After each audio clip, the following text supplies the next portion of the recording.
అలా కృష్ణాష్టమి స్పెషల్ అటుకులు పాయసం.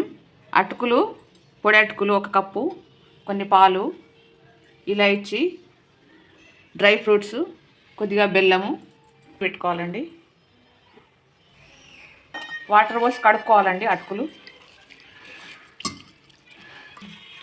ఇలా వేడెక్కాక పాలు, బెల్లం వేసుకోవాలండి.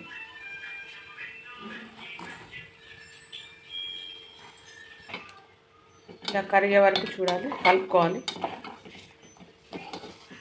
అటుకులు వేసుకోవాలండి.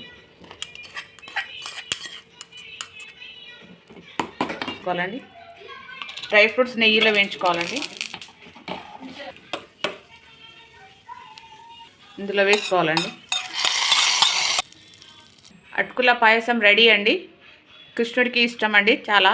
ఈ వీడియో చూసిన వాళ్ళందరికీ థ్యాంక్ యూ.